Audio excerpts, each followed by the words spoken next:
Dear student, आशा करता हूँ कि आप सभी स्वस्थ होंगे। प्रीवियस लेक्चर्स में हमने देखा हमारे पास में register memory, cache memory, primary memory, secondary memory, ये सारी मेमोरीज़ होती हैं जिसके थ्रू हम कंप्यूटर में अपना डाटा को स्टोर करते हैं। स्टूडेंट्स, ये जितनी भी मेमोरी हैं इन सब का एक अपना मेमोरी हायरार्की डिज़ाइन होता है। इसकी कुछ अपनी कैरेक्टरिस्टिक्स होती हैं कि कौन सी मेमोरी को पहले प्लेस करना है, कौन सी मेमोरी को बाद में प्लेस करना है, सीपीयू कौन सी मेमोरी से पहले इंटरेक्शन करता है और कितना एक्सेस टाइम होता है सीपीयू को मेमोरी में जो डाटा स्टोर है उसको एक्सेस करने के लिए।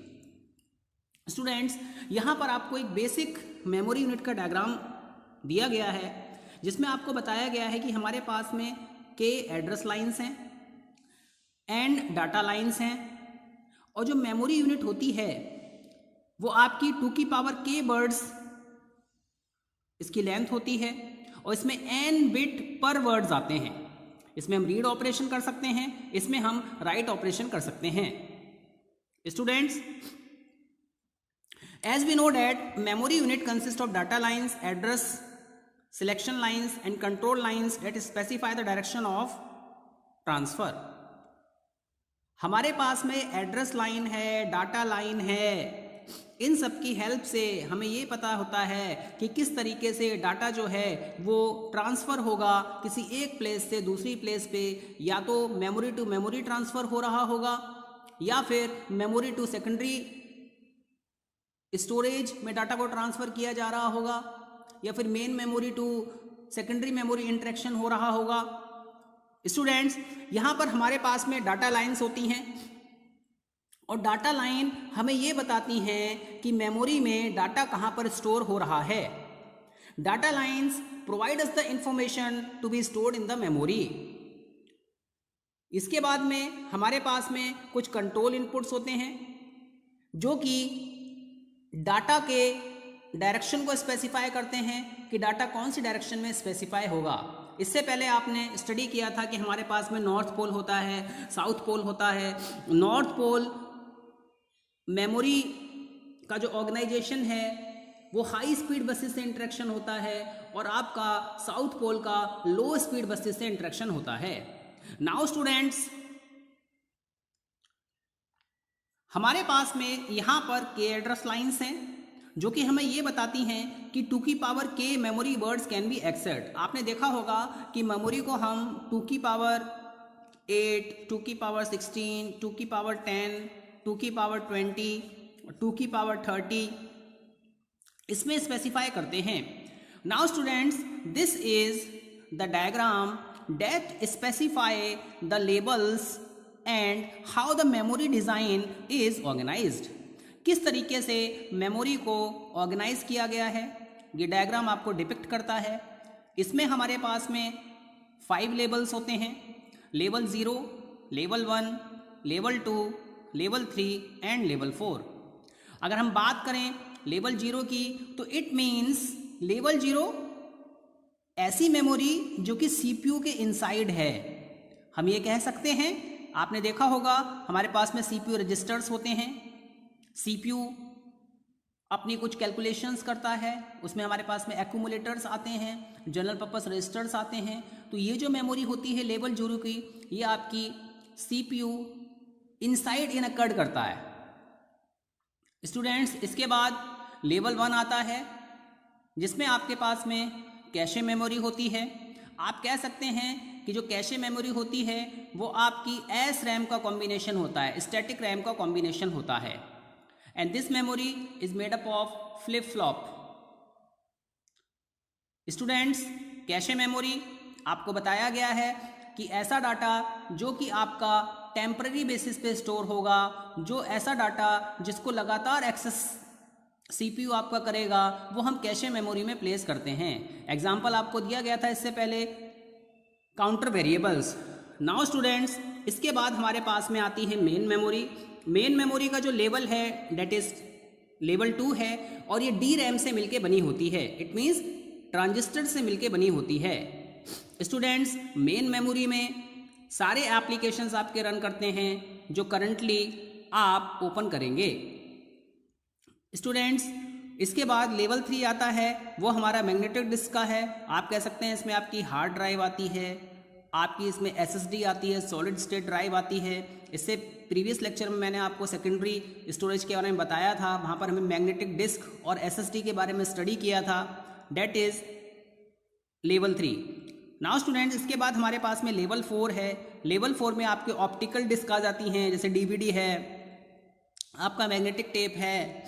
स्टूडेंट्स, जैसे जैसे हम स्टूडेंट्स एक मोस्ट इंपॉर्टेंट थिंग यहाँ पर ये है कि अगर हम टॉप टू बॉटम आते हैं तो यहाँ पर स्टोरेज की कैपेसिटी इंक्रीज होती है। रजिस्टर सबसे लोएस्ट स्मॉलेस्ट एलिमेंट होता है कंप्यूटर सिस्टम में डाटा को स्टोर करने के लिए। हमारे पास में ट्रांजिस्टर्स आते हैं। इसके बाद में आपने देखा होगा मेन मेमोरी का साइज़ जो होता है आपका GBs में होता है, कैशे मेमोरी MBs में होती है, रजिस्टर आपकी सिंगल यूनिट है।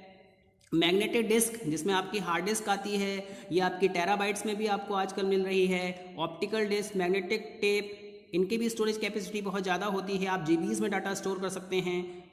तो यहाँ पर कैपेसिटी इंक्रीज होगी और जैसे जैसे हम बॉटम टू टॉप लेबल्स की तरफ जाएंगे वैसे वैसे यहाँ पर कॉस्ट इंक्रीज होगा। CPU के जो रजिस्टर्स होते हैं data very costly, cache memory costly होती है मेन मेमोरी से, मेन मेमोरी कॉस्टली होती है आपकी मैग्नेटिक डिस्क से। तो ये आपको ध्यान में रखना है। नाउ स्टूडेंट्स, हम ये कह सकते हैं कि जो हमारा मेमोरी हायरार्की का डिज़ाइन आपको दिया गया है, बेसिकली ये एनहेंसमेंट है, मेमोरी को ऑर्गेनाइज किया गया है जिससे कि डाटा को एक्सेस करने में कम टाइम लगे। आपने देखा होगा हमारे जो आजकल के कंप्यूटर्स आ रहे हैं उनकी स्पीड 2.2 गीगाहर्ट्ज, 3.4 गीगाहर्ट्ज के आसपास आ रही है, लेकिन जो प्रीवियस कंप्यूटर्स थे उनकी स्पीड बहुत बहुत कम थी, that is 1 gigahertz, 1.5 gigahertz. It means memory को ऑर्गेनाइज किया गया जिसके थ्रू डाटा को एक्सेस करने में कम टाइम लगा। नाउ स्टूडेंट्स, यहाँ पर जो हमारे पास में मेमोरी का डिज़ाइन है वो बेसिकली हमें ये बताता है कि प्रोग्राम का बिहेवियर कैसा है, और जो प्रोग्राम का बिहेवियर है आपका वो आपका लोकेलिटी ऑफ रेफरेंसेस कहलाता है। नाउ स्टूडेंट्स, इससे पहले भी आपको बताया गया है कि मेमोरी को 2 पार्ट्स में डिवाइड किया गया है। एक हमारी एक्सटर्नल मेमोरी होती है, दूसरी हमारी इंटरनल मेमोरी होती है। एक्सटर्नल मेमोरी में आपके सारे के सारे पेरिफेरल डिवाइसेस आ जाती हैं, मैग्नेटिक टेप आ जाता है, मैग्नेटिक डिस्क आ जाती है। इंटरनल मेमोरी में आपकी मेन मेमोरी है, कैशे मेमोरी है, CPU रजिस्टर्स हैं। तो हम ये कह सकते हैं कि जो एक्सटर्नल मेमोरी है और सेकेंडरी मेमोरी है उसमें magnetic disk, optical disk, magnetic tape और जितनी भी आपकी ऑक्सिलरी स्टोरेज आते हैं वो प्रोसेसर के थ्रू एक्सेस किए जाते हैं with the help of input output module. इसी तरीके से इंटरनल मेमोरी में हमारे पास में मेन मेमोरी होती है, कैशे मेमोरी होती है और आपके CPU रजिस्टर्स होते हैं। इनको की प्रोसेसर आपका डायरेक्टली एक्सेस करता है। देखिए, एक मेजर डिफरेंस है, प्राइमरी मेमोरी, CPU के रजिस्टर्स, कैशे मेमोरी, इन सबको प्रोसेसर डायरेक्टली एक्सेस करता है, बट हार्ड डिस्क को एक्सेस करने के लिए, सेकेंडरी स्टोरेज को एक्सेस करने के लिए, पेन ड्राइव को एक्सेस करने के लिए, फ्लैश ड्राइव को एक्सेस करने के लिए कहीं ना कहीं इनपुट आउटपुट मॉड्यूल की हेल्प लेनी होती है। नाउ स्टूडेंट्स, कुछ इंपॉर्टेंट कैरेक्टरिस्टिक्स होती हैं मेमोरी ऑर्गेनाइजेशन की। सबसे पहला है कैपेसिटी। देखिए, कैपेसिटी ये बताता है कि कितना वॉल्यूम ऑफ इंफॉर्मेशन, कितना डाटा हम मेमोरी में स्टोर कर सकते हैं। हम जैसे जैसे लेवल 0 से लेवल 4 की तरफ आएंगे वैसे वैसे कैपेसिटी इंक्रीज होगी।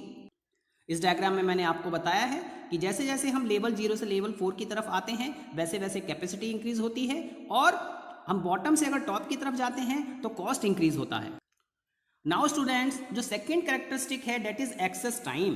देखिए, एक्चुअल में ये जो एक्सेस टाइम होता है, रीड और राइट रिक्वेस्ट के बीच में कितना टाइम इलैप्स हुआ, प्रोसेसर को कितना टाइम लगा, डेट इज एक्सेस टाइम, और ये डिपेंड करता है अवेलेबिलिटी ऑफ डाटा पे। जैसे जैसे हम लेवल 0 से लेवल 4 की तरफ आएंगे वैसे वैसे एक्सेस टाइम इंक्रीज होता जाएगा, क्योंकि सीपीयू अपने रजिस्टर्स को, मेन मेमोरी को, कैशे को डायरेक्टली एक्सेस करता है और स्टोरेज डिवाइसेस को कहीं ना कहीं उसको इनपुट आउटपुट मॉड्यूल्स की हेल्प लेनी होती है। नाउ स्टूडेंट्स,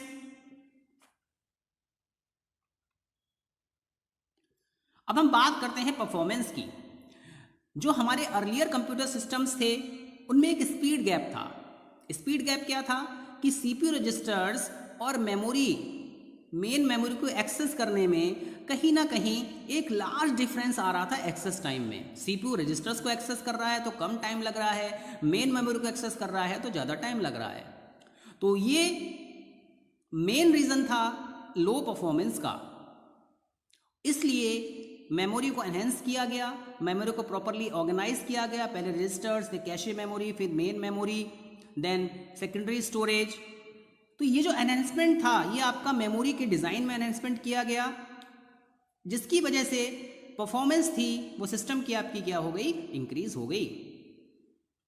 स्टूडेंट्स, हम ये कह सकते हैं कि मेमोरी हायरार्की का जो डिज़ाइन है that is the basic reason behind the performance of a computer system.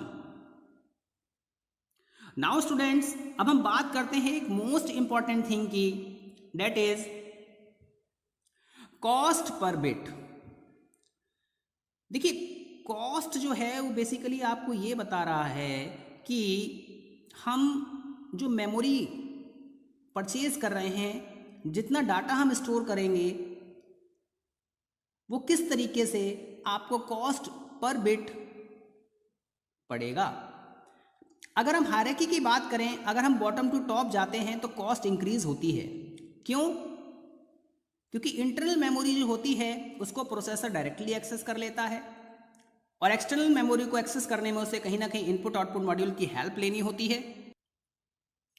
तो जैसे जैसे आप लेवल्स की तरफ, सीपीयूज की तरफ जाएंगे वैसे वैसे कॉस्ट इंक्रीज होगी। Magnetic tape in comparison to magnetic disk, इसकी कॉस्ट कम है, मेन मेमोरी की कॉस्ट ज़्यादा है। इसका मेन रीज़न मैं आपको बता चुका हूँ कि मेन मेमोरी, कैशे और रजिस्टर्स को सीपीयू डायरेक्टली एक्सेस कर लेता है, यहाँ पे इनपुट आउटपुट मॉड्यूल की हेल्प लेनी नहीं होती है। बट अगर मैग्नेटिक डिस्क की बात करें, ऑप्टिकल डिस्क की बात करें, मैग्नेटिक टेप की बात करें, तो यहाँ कहीं ना कहीं कोई ऑपरेशन आपको परफॉर्म करना पड़ेगा और कहीं ना कहीं इनपुट आउटपुट मॉड्यूल की हेल्प से डाटा एक्सेस होगा। स्टूडेंट्स, मैं आशा करता हूं कि आपको लेक्चर समझ में आया होगा। धन्यवाद।